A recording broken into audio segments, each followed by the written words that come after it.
Iyo mbimenya cyagiye nataye nari gufata Yesu nkareka ibindangaza nkifatira Yesu tukabana karamata. Iyo mbimenya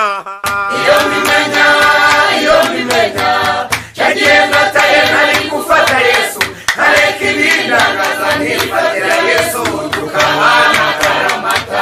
Cyagiye nataye ndi mu busambanyi, cyagiye nataye ndi mu nzangano, cyagiye nataye ndi mu bujura, cyagiye nataye ndimo kuraguza nshaka amahoro ariko ndayabura. Iyo mbimenya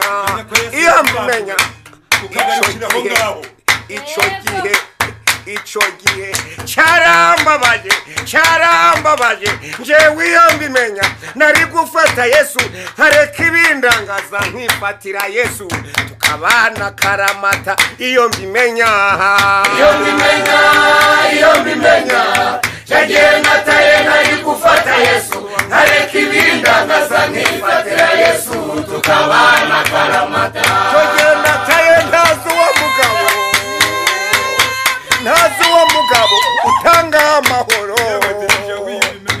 Uwo mwami ni mwiza atanga amahoro, uwo mwami ni mwiza guha umudendezo warawubuze. Uwo mugabo Yesu njyewe iyo mbimenya nari gufata Yesu nkamufata kare.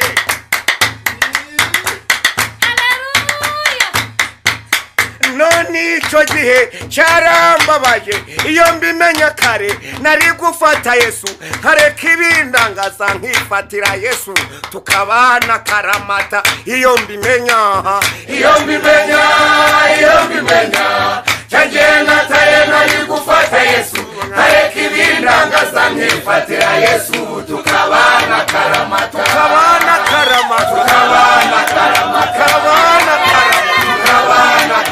Nuwo mugabo akamba amahoro, akamba umunezero.